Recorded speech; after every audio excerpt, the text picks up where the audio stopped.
হরিবল, গুরুবল, গোবিন্দবল উপস্থিত শ্রীধাম নব নব বৃন্দাবনে রাধা গোবিন্দের অপ্রাকৃত লীলারস স্মরণের জন্য ছুটে আসা দূর দূরান্ত হইতে আগত আমার সাধু গুরু বৈষ্ণব ভাগবত মণ্ডলী এবং কৃষ্ণ ভক্তিমতী মায়েরা আপনাদের কমল শ্রীচরণে জানায় শত সহস্র কোটি দণ্ডবাদ ভক্তিপূর্ণ। তাই এই নববৃন্দাবনে আমরা যে উপলক্ষে এখানে সাধুগুরু বৈষ্ণবের মিলন মেলা বসানো হয়েছে, বাংলাদেশের সুনামধন্য গায়ক বাউল অসীম সরকার, তিনি আমার বাবাজি মহারাজ, তার চরণে আমার শত সহস্র কোটি প্রণাম। কেননা এখানে বহু পূর্ব থেকে আমার বাবাজি মহারাজ তিনি প্রত্যেক বছরে এই বৈশাখ মাসে শেষ বৃহস্পতিবার তিনি ফলের মেলার আয়োজন করেন। এখানে অনেক দূর দূরান্ত হইতে অনেক সাধুগুরু বৈষ্ণব আগমন হয়, এখানে প্রভুর নাম গুণগান হয়, সাধুগুরু বৈষ্ণবের সেবা হয়। তাই সেই উপলক্ষে এখানে মহতী অনুষ্ঠানের আয়োজন করেছেন। কিন্তু দেখেন যে এই অনুষ্ঠানটা করেছেন, এতদিন করে এসেছিল, কিন্তু তিনি আমাদের মাঝে নেই। কত কষ্ট, কত দুঃখ, কত ব্যথা নিয়ে তবু তার আত্মার সদ্গতি কামনার্থে আমরা এখানে সমাগত হয়েছি। আপনারা কৃপা করবেন, সাধুগুরু বৈষ্ণব আপনারা আশীর্বাদ করবেন। তিনি একজন গুরুবাদী লোক, তিনি যেন এহলোক ত্যাগ করে পরলোকে গমন করে যেন আমার রাধা গোবিন্দ চরণ কমলে যেন তার স্থান লাভ করতে পারে। জয় জয় সাধু গুরু বৈষ্ণব বিধি প্রেমানন্দে হরি হরি বল হরি বল হরি বল হরি বল গৌর হরি হরি বল। যে পালাটি আমরা আস্বাদন করব, আমার বাবাজি তিনি মাথুর পালাটি খুব ভালোবাসতেন।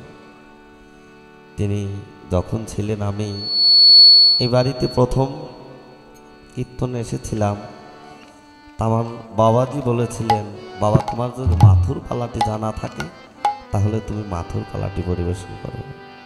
তাই আমি আপনারা যদি অনুমতি করেন আমি সেই পালাটি আজকে করার চেষ্টা করব। হরি বল। ওরে নদী আসা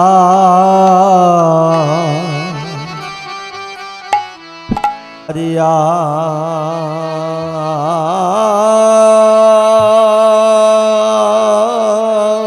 গেল,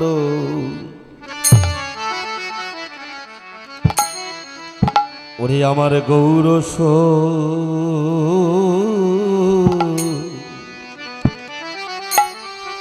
ওরে গৌর সুন্দর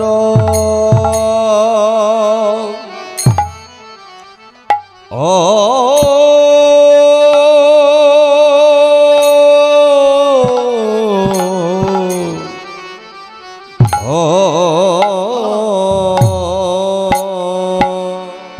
ওরে নদিয়া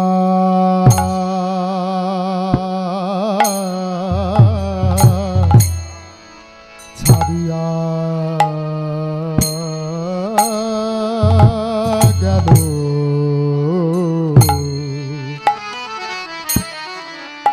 ওরে আমার গৌর সুন্দর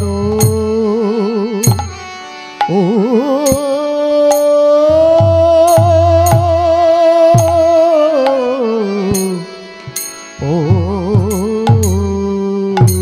আরে নদিয়া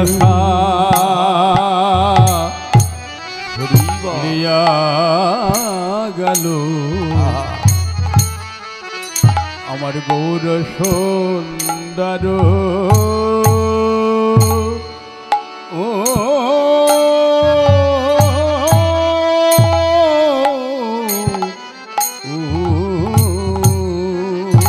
কি আহা মরি রে ও কি আহা মরি রে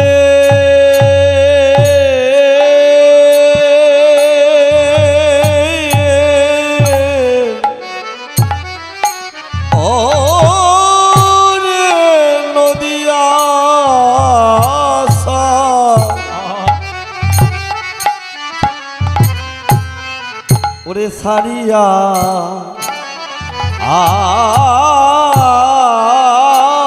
গেল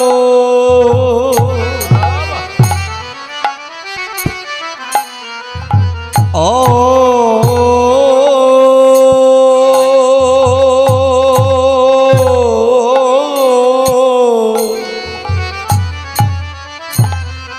ওরে আমার গৌর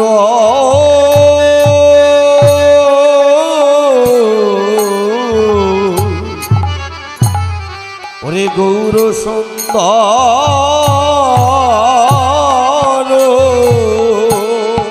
অতি আহামরি রে অতি আহামরি রে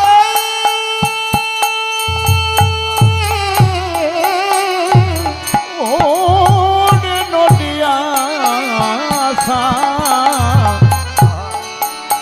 ছাড়িয়া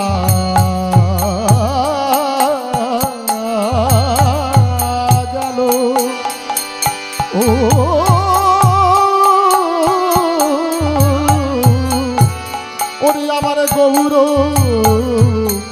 আমার গৌর সুন্দর ও কি আহামরি রে হরি বল হরি বল হরি বল হরি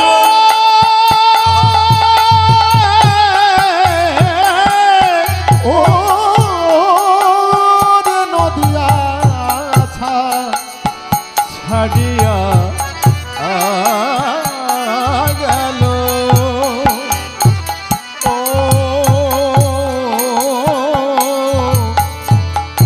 ওরে আমার গৌর কিশোর ওরে ডুবিল ভক্ত যত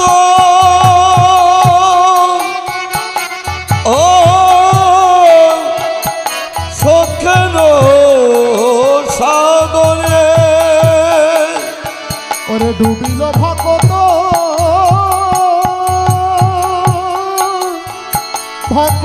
যত শোকের সাগরে ওরে ডুবিল ভক্ত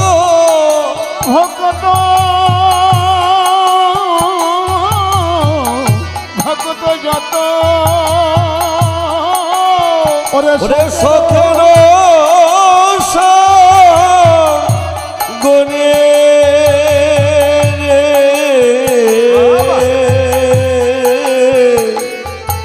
ওরে সখের সাগরে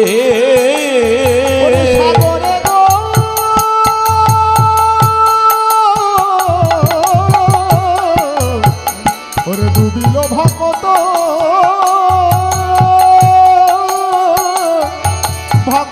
যত ওরে সখের সাগরে ওরে শোকের সাগরে ওরে যেন সারিয়া গেল রে, যেন ছাড়িয়া গেল রে, ওরে যেন সারিয়া গেল রে, ও যেন ছাড়িয়া গেল রে, ওরে এই না সোনার নদী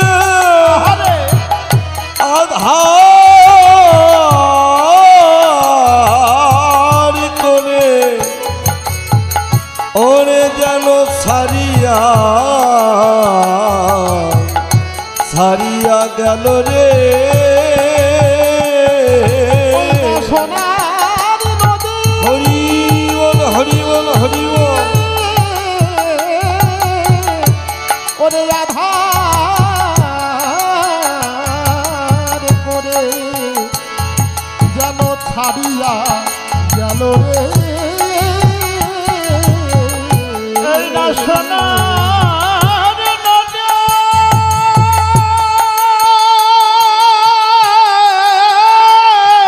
হরি ওরে বল। আধার করে, ও যেন ছাড়িয়া ছাড়িয়া গেল রে, ওরে এই ননদেবাসী, হরি বল হরি বল, ওরে এই ননদেবাসী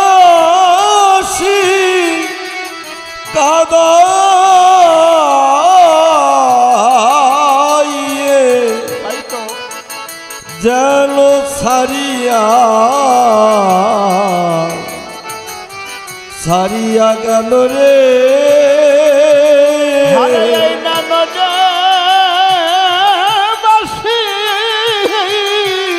উড়ে কাদা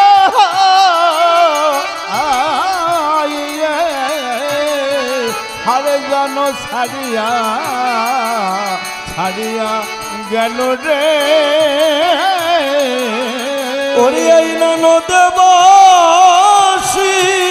আধার করে, সোনার নদে আধার করে নদীবাসী কাদাইয়ে, সোনার নদী আধার করে, নদীবাসী কাদাই ও যেন ছাড়িয়া ছাড়িয়া গেল রে, ওরে ডুবিল ভগদত্ত শোকের সাগরে, শ্রীকৃষ্ণ চৈতন্য বলিয়া দারে, চৈতন্য বলিয়া যারে, ভাগবতে গায়, ভাগবতে গাই সেই কৃষ্ণ চৈতন্য হইয়া হলেন উদয় নদিয়ায়, হলেন উদয়, হলেন উদয় নদিয়ায়,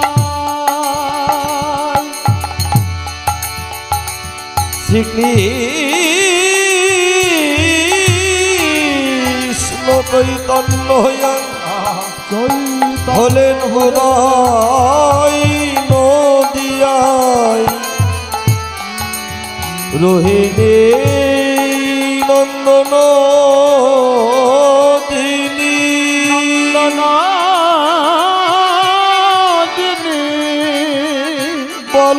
বলরাম হলেন তিনি, বলরাম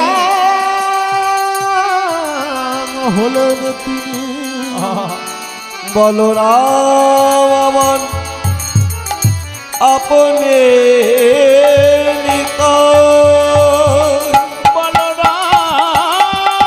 হরি বল হরি বল,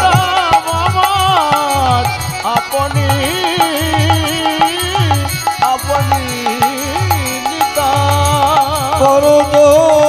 করদোরে নিতাই চাঁদামাই, নিতাই চাঁদামাই, কহে দণ্ডে তিন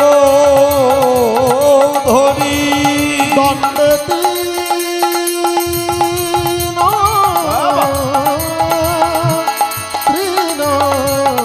তৃণ ধরি আমারে কিনিয়া লহ একবার তোমরা বদনে বলো হরিবল হরি হরি হরি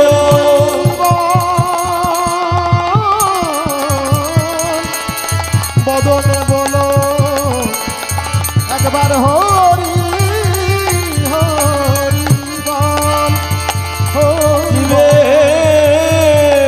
নিস্তার লাগি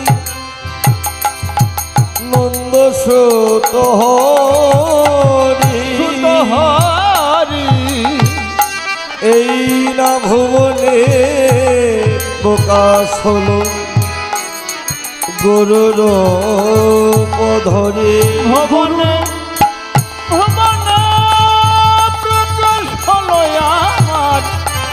আমার গুরু বড় রূপ গুরু রূপ ধরি জীবের নিস্তার লাগি নন্দ সুত হরি নন্দ সুত হরি এই না ভুবনে প্রকাশ হলো যেন গুরুর ধরি তার সাক্ষী এই না নদিয়ার মাঝে আছে জগায়ার বাধা আছে জগায়া জগায়া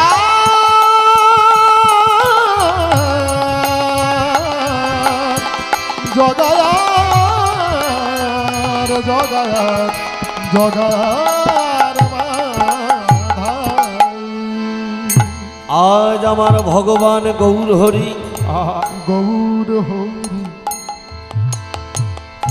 অনার্পিত তরিং চিরাত করুণায় অবতীর্ণ কল অবতীর্ণ কলম সবার প্রিয়তমোন্নত উজ্জ্বল রসাং স্বভক্তিসম হরিপুরত সুন্দর দুটি কদম্ব সন্দীপ বাবা সদয় হৃদয় স্ফুরিত হোক সচিরনন্দন গৌর আমার সচির নন্দন গৌর হরি অনার্পিত তরিং চিরাত যে নাম গোলকে গোপন ছিল তাই তো তিনটি যুগ চলে গেল সত্যতে তা দাপন যাহা কোনো যুগে কোনো কালে কাউকে অর্পণ করা হয়নি কাউকে দান করা হয়নি কত যোগী পায় নাই যোগ সাধনাই কত মনি ঋষি পায় নাই ধ্যানে যে অনার্পিত ধন তিনটি যুগ চলে গেল বাবা কাউকে কোনো সময় কোনো কালে কাউকে তিনি দান করেনি ভগবানকে পেতে হলে যজ্ঞ সাধনা ভজন সাধন ধ্যান তপস্যা করে ভগবানকে লাভ করত ওই তিনটি যুগে কিন্তু আজ ভগবান গৌর হরি তিনি এই কলির যুগে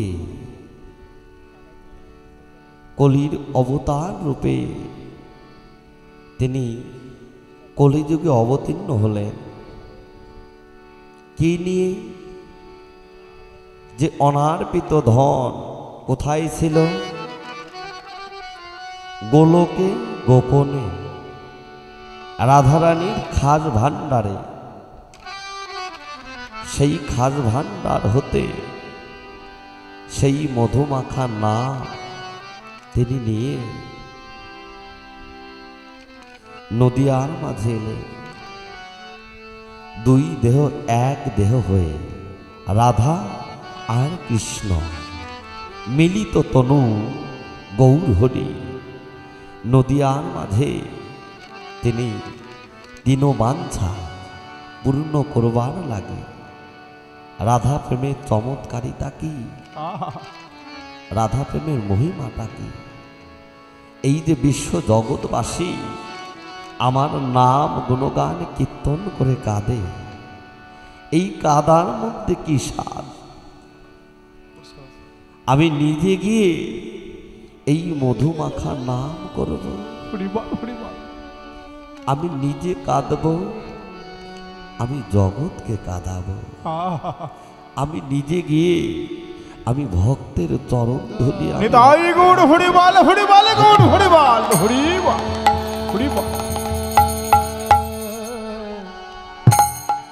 দীনবাঞ্ছা পূর্ণ করিবার লাগি আজ আমার শ্রীমন গৌরাঙ্গ মহাপ্রভু কলির আরাধ্য দেবতা, ভালোবাসার মূরতি, ভজনের মূরতি, উপাসনার মূরতি, তিনি নদিয়ায় এলেন। কেননা আমি যদি না কাঁদি তাহলে এই জগৎ কাঁদবে না। তাই তো আমি যদি বদনে হরিবল হরিবল না বলি তাহলে এই কলির ঘুমান্ত জীব কখন হরিবল বলবে না। আমি যদি ভক্তের চরণ ধোলায় লুটিয়ে না পড়ি এই জীব কখনো এই ভক্তের চরণে লুটাইয়ে পড়বে না। নিজে আচারিয়া ধর্ম জীবকে শেখালে, আমি নিজে না করলে কি অন্যকে কখনো শেখানো যায়? নিজে করলেন, জগৎকে দেখাই দিলেন, হে জীব তোমরা আমা হতে ভজনটা শিখে নাও। তাই তো সেই নাম তিনি দান করলেন কার কাছে? নিত্যানন্দ প্রভুর কাছে। নিত্যানন্দ প্রভুর মাথায় সেই হরি নামের ডালি তুলে দিলেন, দিয়ে বললেন, নিতাই এই কলির যুগে কলির ঘুমান্ত জীব যে অচৈতন্য হয়ে রয়েছে, এত পাপ করেছে, এত অপরাধ করেছে, এদের মলিন দশা দর্শন করে আমি যে আর থাকতে পারলাম না। তাই তো কেননা আমার ভগবানের কি কোনো অভাব ছিল বাবা? তিনি যখন গোলকে গোপনে ছিলেন, তার স্কন্ধে ভিক্ষার ঝুলি, গলে নামাবলি, হাতে কোমণ্ডল ঝাড়ি। তিনি যখন গোলকে গোপনে ছিলেন, গোলকে ছিলেন, তার মাথায় ছিল মোহন চূড়া, পায়ে ছিল সোনার নূপুর, হাতে ছিল মোহন বাঁশি। সমস্ত কিছু জলাঞ্জলি দিয়ে ভক্ত ভাবাবেশ অঙ্গীকার করলেন। স্কন্ধে ভিক্ষার ঝুলি, গলে নামাবলি, হাতে কোমণ্ডল ঝাড়ি। তিনি ভক্ত ভাবাবেশ অঙ্গীকার করে নদিয়ায় এসে এই জীবকে উদ্ধার করবে বলে, এই কলির জীবকে মুক্তি করবে বলে নিতাইয়ের মাথায় সেই হরি নামের ডালি তুলে দিলে। নিতাই এই নবদ্বীপের ঘরে ঘরে গিয়ে তুমি এই জীবকে মধুমাখা নাম দান করো। দেখেন এই নদিয়ার মাঝে আমার যে ভগবান গৌরহরি, তারও কিন্তু 5 জন গুরু ছিল। 5 জন গুরু ছিল। বৃন্দাবনে কংসের ভয়ে মা আনন্দ দশমতী গোপালকে ওই গোয়াল ঘরে কিন্তু আটকে রেখেছিলেন, কেননা কংসের ভয়। কেননা কখন যেন কংসের যে অত্যাচার, কখন যেন কার প্রাণ নাশ করে দেয়। তাই তো মা দশমতী বড় সাধনা করে একটি গোপাল পেয়েছে। গোপাল যেন মারা না যায়। হরিপাল হরিপাল। তাই তো তিনি গোপালকে ওই নন্দালয়ে গোয়াল ঘরে আটকে রেখেছিল। আর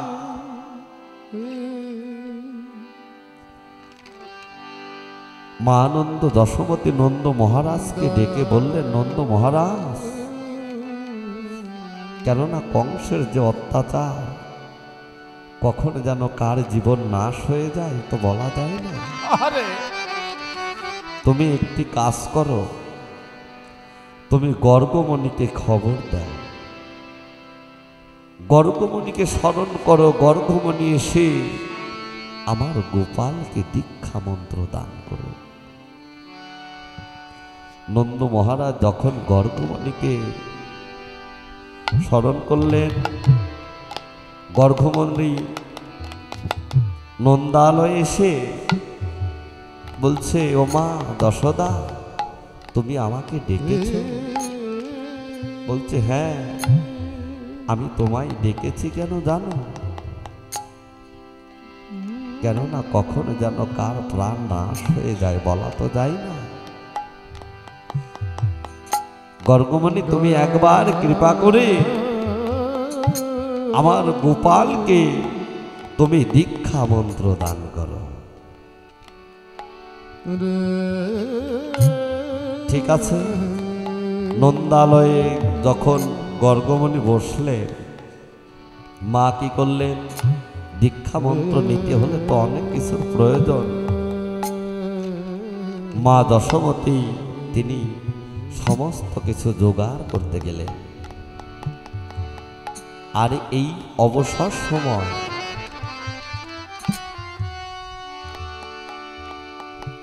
গর্গমণি করজোরে গোবিন্দকে চিনতে পেরেছে। হ্যাঁ গোবিন্দ, মা দশমতী তোমাকে চিনতে পারুক না পারুক, আমি তো চিনেছি তুমি কে। হে গোবিন্দ, আমি যে তোমাকে মন্ত্র দান করব, আমি তো সেই মন্ত্র জানি না। আমি কি মন্ত্র আমি তোমার কর্ণমূলে দান করব? তুমি একবার কৃপা করে তুমি ওই মন্ত্রটা আমাকে শিখাই দাও।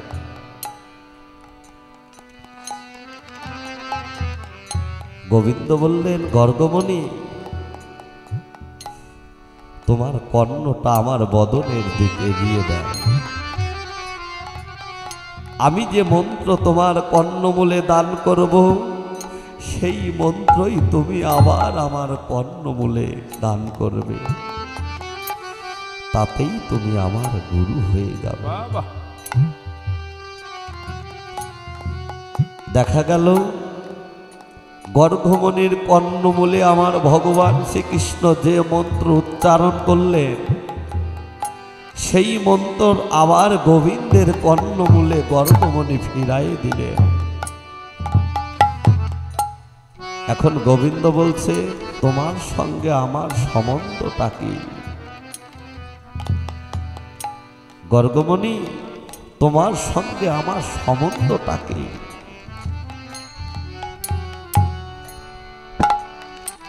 গর্গমণি বললেন, আমি গুরু, তুমি শিষ্য।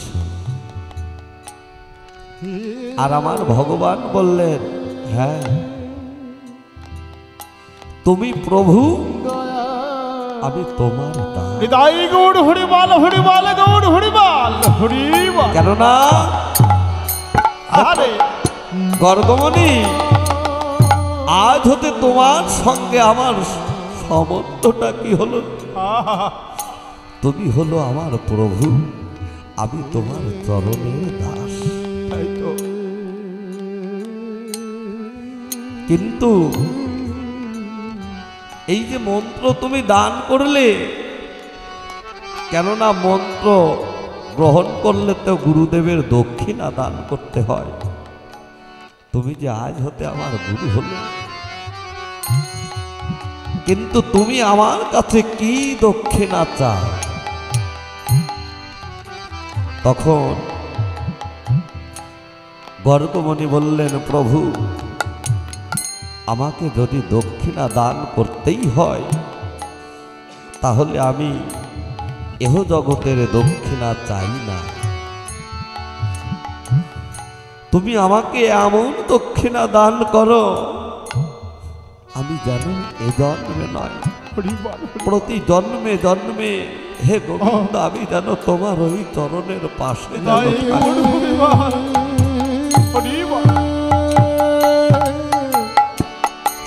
আমি যেন ওই তোমার ওই চরণের পাশে যেন আমার স্থান হয়। যদি আমাকে দক্ষিণা দান করতেই হয় তুমি আমায় এই দক্ষিণা দান করো। তখন গোবিন্দ বললেন তথাস্তু, তোমার আশা পূর্ণ হবে। আর শুনে যাও, মা যে অন্তঃপুরে গিয়েছে দক্ষিণা আনতে, তুমি এই জাগতিক জগতের দক্ষিণা নিয়ে যেও। কেননা তুমি যদি দক্ষিণা না নাও তাহলে কিন্তু মায়ের মনে অনেক প্রশ্ন জাগবে। বললেন ঠিক আছে প্রভু। তাই তো এ জগতে বাবা গৌরচন্ডিকায় পদ রচনা করা হলো, নদিয়া ছাড়িয়া গেল। নদিয়া ছাড়িয়া গেল আমার গৌর সুন্দর, ডুবিল ভকত যত যেন শোকের সাগরে। নদী অর্থাৎ কি বাবা? ভারতে এক নদী আছে, কিন্তু এই নদিয়া কোন নদিয়া? মহাজন বললেন যাহা আছে বিশ্ব ব্রহ্মাণ্ডে তাহা আছে এই দেহ ভাণ্ডে। যার যতটুকু গুরু কৃপা হয়েছে এই জগতে সে ততটুকু ধরতে পেরেছে, চিনতে পেরেছে। নদিয়া শব্দের অর্থ হলো দেহ, এই দেহকে নদিয়া বলা হয়। নদিয়া ছাড়িয়া গেল গৌর সুন্দর। গৌর কোথায় থাকে বাবা? গৌর কি বাহির জগতে থাকে? ভগবান বললেন আমি বৈকুণ্ঠেও থাকি না, আমি যোগীর হৃদয়েও থাকি না। আমার বাস কোথায়? ভক্তের হৃদ মন্দিরে। তাই তো নদিয়া ছাড়িয়া গেল গৌর সুন্দর। আমার ভগবান বললেন আমি তো কখনো ভক্তের হৃদয় মন্দির ছেড়ে কখনো তো যেতে চাই না। আর জগতে যারা আমার ভক্ত তারা কখনো আমাকে ছেড়ে যায় না, আমাকে ছেড়ে দেয় না, সদা সর্বক্ষণে হৃদ মন্দিরেই রেখে ধরে রাখে। কিন্তু এ জগতে বাবা কারা রাখে? ভগবান যে অন্তর্যামী তিনিও গরুর করলেন, জীবকে শিক্ষা দিলেন, হে জীব জগতে যদি তোমার এই মানব জন্মটা ধন্য করতে চাও, আরে যদি তুমি আমার কৃপা পেতে চাও, আমি গুরু রূপেই নদিয়ায় অবতীর্ণ হয়েছি। জীবের নিস্তার লাগি নন্দ সুত হরি ভুবনে প্রকাশ হলো গুরু। গৌর হরিবল হরিবল গৌর হরিবল হরিবল হরিবল। আমি গুরু রূপেই অবতীর্ণ হয়েছি। তাই তো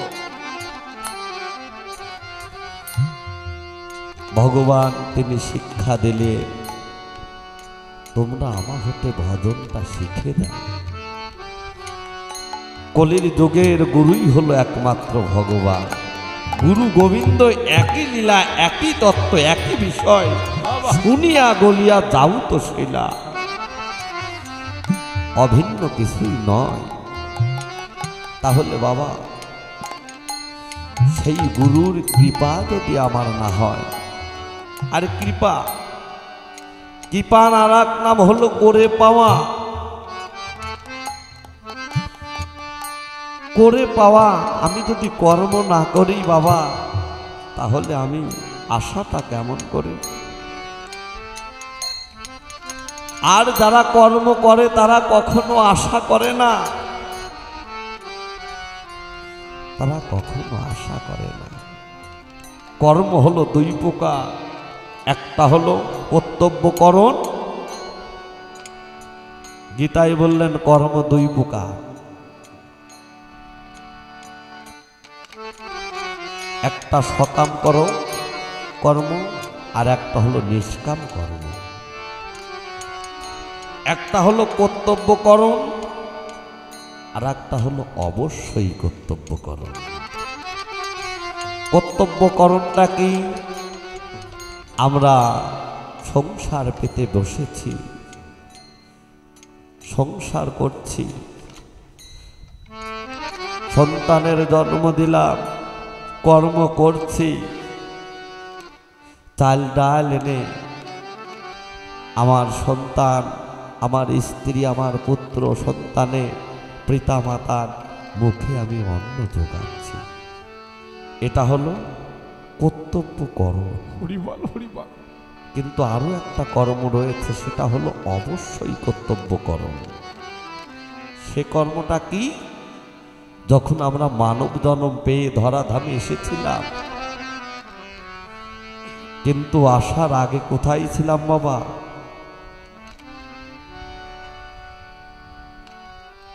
আমার মায়ের গর্ভে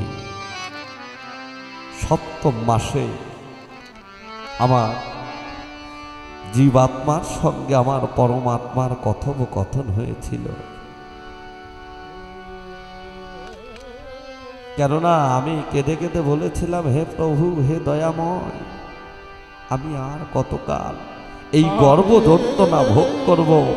আমি এই অন্ধকারে থাকব। তুমি একবার কৃপা করে আলোর সন্ধান দেখাও, একবার আমায় কৃপা করো। তখন প্রভু বলেছিল, ওরে তুই যে এই ধরাধামে যেতে চাস, এই ধরাধামে গিয়ে আমায় তো তুই ভুলে যাবি না। এই ধরাধামে গিয়ে তুই কি করবি? আমি বলেছিলাম, হে প্রভু, মানব জনম হলো শ্রেষ্ঠ জনম, দুর্লভ জনম। আমি এই ধরাধামে গিয়ে আমি নিত্য নিত্য গুরুচরণ আশ্রয় করে, দীক্ষা শিক্ষা মন্ত্র গ্রহণ করে, গুরুচরণ আশ্রয় করে তোমার নাম গুণগান কীর্তন করব, নিত্য নিত্য তোমার ভজন সাধন করব, নিত্য নিত্য তোমার ভক্তের সঙ্গ গুরু সঙ্গ করব।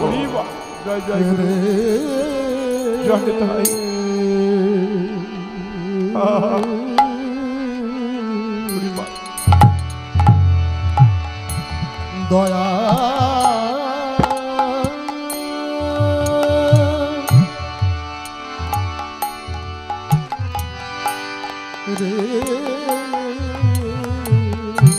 কিন্তু বাবা, এটাই হলো অবশ্যই কর্তব্য করো। কিন্তু ধরাধামে এসে মায়ার কবলে পড়ে সন্তান আমার, বাড়ি আমার, ঘর আমার, টাকা পয়সা আমার, ধন সম্পদ আমার, এইভাবে বাবা মায়া জালে আবদ্ধ হয়ে যার ভজন করার কথা ছিল, যার নাম গুণগান কীর্তন করার কথা ছিল, আজ আমরা তাকেই ভুলে রয়েছি। যাদেরকে ভালোবাসার কথা ছিল না, আজ তাদেরকে আপন করে রেখেছি। তাই তো মহাজন বললেন, সম্বন্ধ লইয়া ভজ তাহে কৃষ্ণ নাহি ত্যাজে, আর সব জীব মরে অকারণে। সম্বন্ধ কার সঙ্গে করতে হবে? আমার গুরু গোবিন্দের সঙ্গে সম্বন্ধ করতে হবে। কিন্তু হে সাধুগুরু বৈষ্ণব,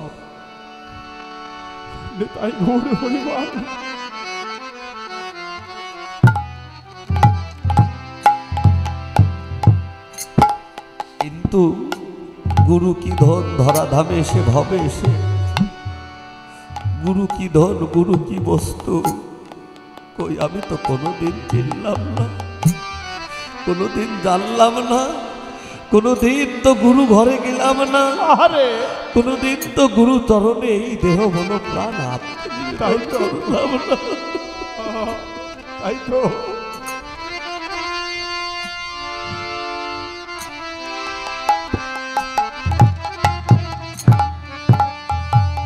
আরে কেনই বা করব আমি যে কোনোদিন ভক্তের সঙ্গ করি নাই, সঙ্গ করি নাই, কোনোদিন সাধুর সঙ্গ করি নাই, সঙ্গ করি নাই।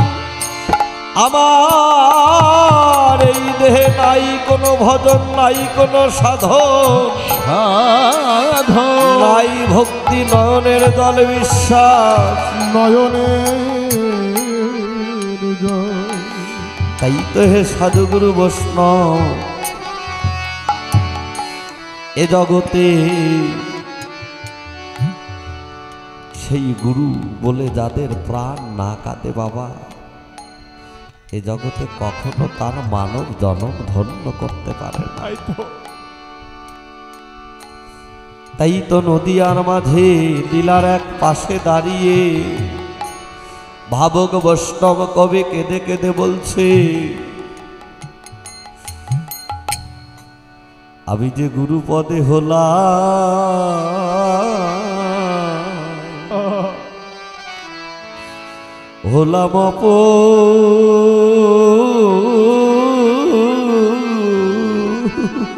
আরে অপরাধী,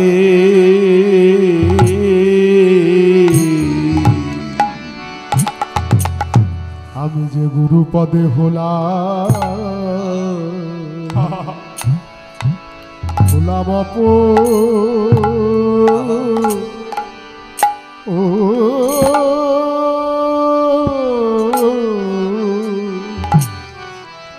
অপরাধী।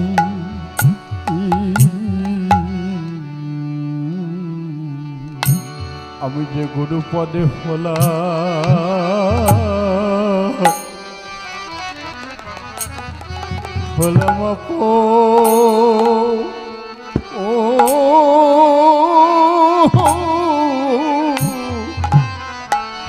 অপরাধী।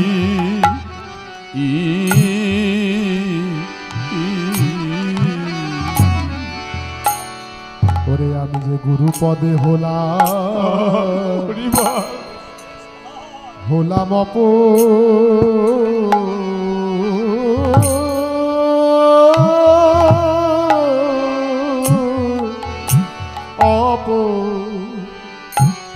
অপরাধী। এমন ভজন যজ্ঞ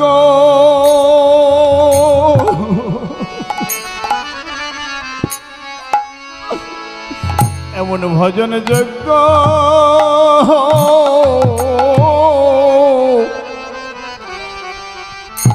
এই মানব জন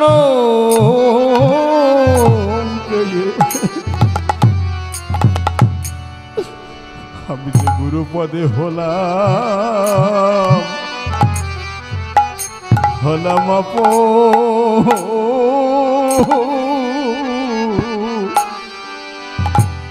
অপরাধী।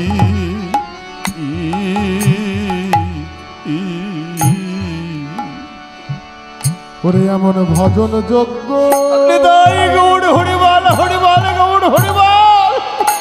ওরে এমন ভজন যোগ্য আরে ও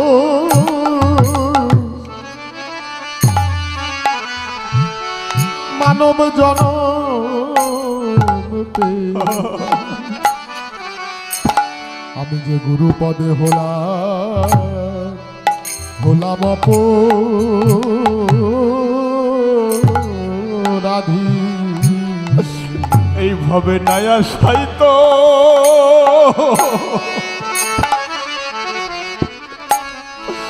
ভাবে নায়া সাইত ও আবার ছিল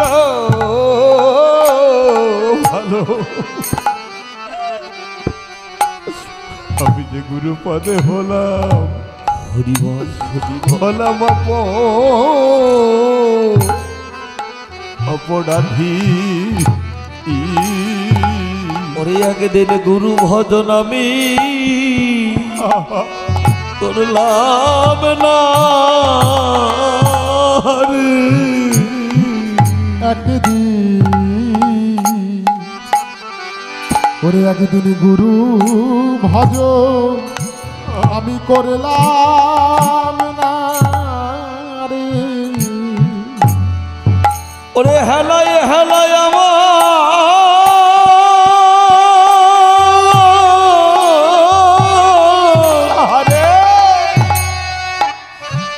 ওরে হেলায় হেলায় দল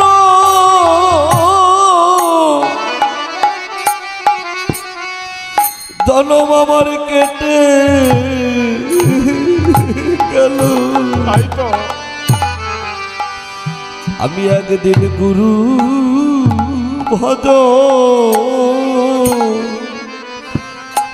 করলাম না রে। আমার হেলায় হেলা হরি বল হরি বল হরি বল ওরে আমার হেলাই হেলা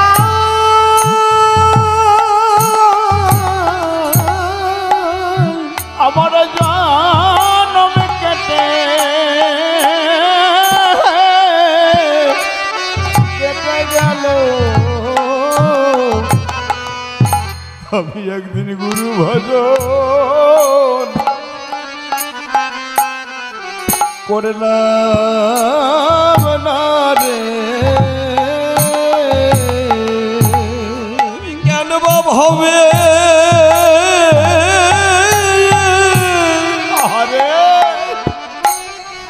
ওরে আমি কেন ভাবে এসেছিলাম। তাই তো আমি একদিন গুরু ভজ ওরে করলাম না রে। ওরে আমি কেন বা ভাবে ওরে আমি কেন বা ভাবে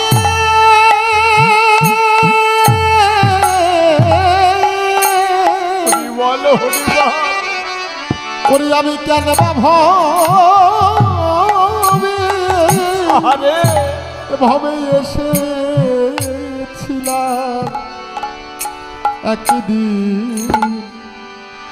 একদিন আমি গুরু ভজন করলাম না রে। আমি কেন বা ভাবে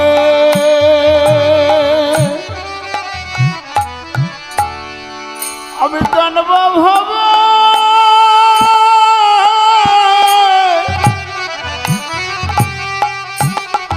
আমি কেন বা ভাবে এসেছিলাম।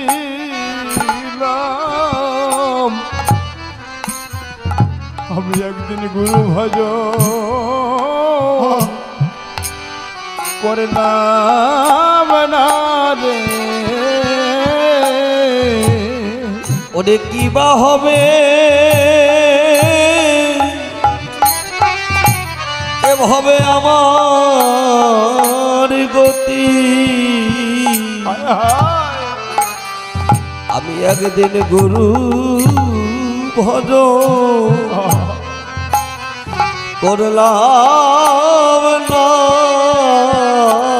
রে। হবে কিবা হবে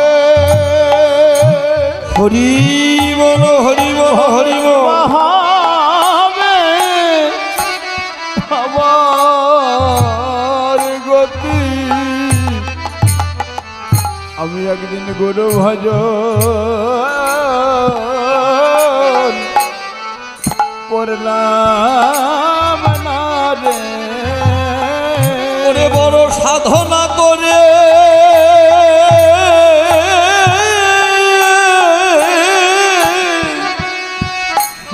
এমন মানব জনম পেলাম।